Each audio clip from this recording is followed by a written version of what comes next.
More than 40 years ago, I'm told, there were a few more holy days of obligation than there are now. For example, the solemnity we celebrated a few days ago, St. John the Baptist, the Nativity of St. John the Baptist, was a holy day of obligation. And so we've observed a streamlining, if you like, of those celebrations. Not that those other celebrations are not still at the rank of solemnity, but more unlike today, they are not recommended to the faithful as being a day in which they ought to hear Mass. So in this desire for streamlining, we might consider why St. Peter and St. Paul remain as a day on which the people of God are required to come to Mass. Why does Peter and Paul remain among the few?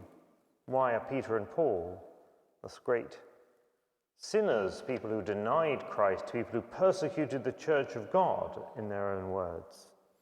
Why do they remain when, for example, John the Baptist, one of the greatest saints, second only to Our Lady, do not appear anymore in that obligatory calendar? Well, considering the hand we're dealt with, rather than perhaps lingering over these sorts of decisions, we could ask perhaps if liturgical celebration is less about the greatness of the saint and more about the needs of the Church, more about who the Church is.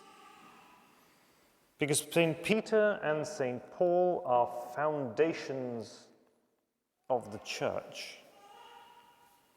They're the beginnings of us. In a way, perhaps, again, my example, that John the Baptist is not. Remember the words of the Roman canon: all those who, holding to the truth, hand on the Catholic and Apostolic faith. Our faith is apostolic. It's handed on by those who first experienced the great merits of what God has done for us. So this is the first thing, then, that we see, that apostolic faith comes from a commission from Jesus himself, a commission to spread the faith, whether it is, as we hear at the end of Matthew's Gospel, to go out and make disciples of all nations, or whether it is to Paul, who takes up certainly that challenge, a revelation he has, as he says, from Jesus Christ himself.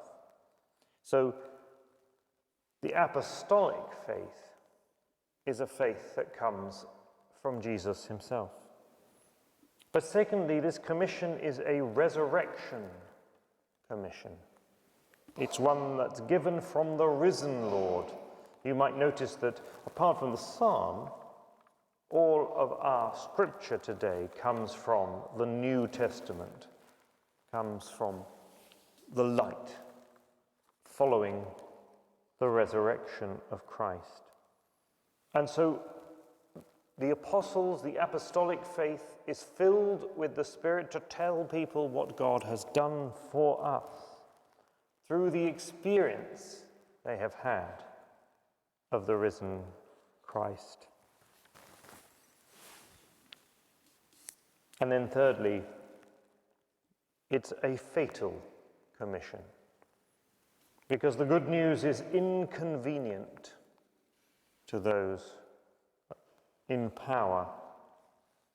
It's a news that suggests that the power that they wield is not the only power. It's not even the greatest power. And yet in this commission until death, which is why we read today, it expresses for the church the true life of the resurrection, that it is worth dying, because this is not all there is. Here's the apostolic faith, perhaps, that we might say is why today is a day of obligation. I noticed that last night in the antiphon for Vespers, for the Magnificat of First Vespers, we sang Domine quo vadis?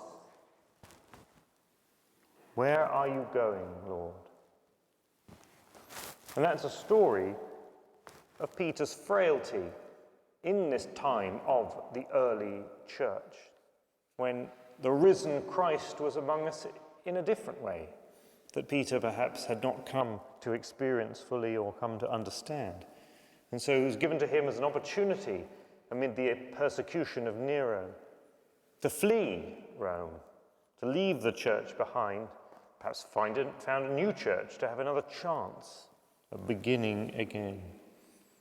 But that was not the story that God wanted to tell. Peter, leaving Rome on the old Appian way, meets the risen Christ and asks, "Where are you going, Lord?" And Jesus says to him, "I'm going to Rome to be crucified again." This new story, this consistent story, is the one that God wanted to tell. And so Peter turns back and returns to Rome to tell that story. And yet this story is not in the scriptures.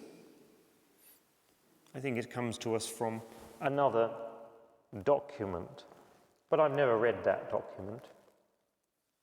The reason I know it is because my mum told me. This is 2,000 years of handing on the faith,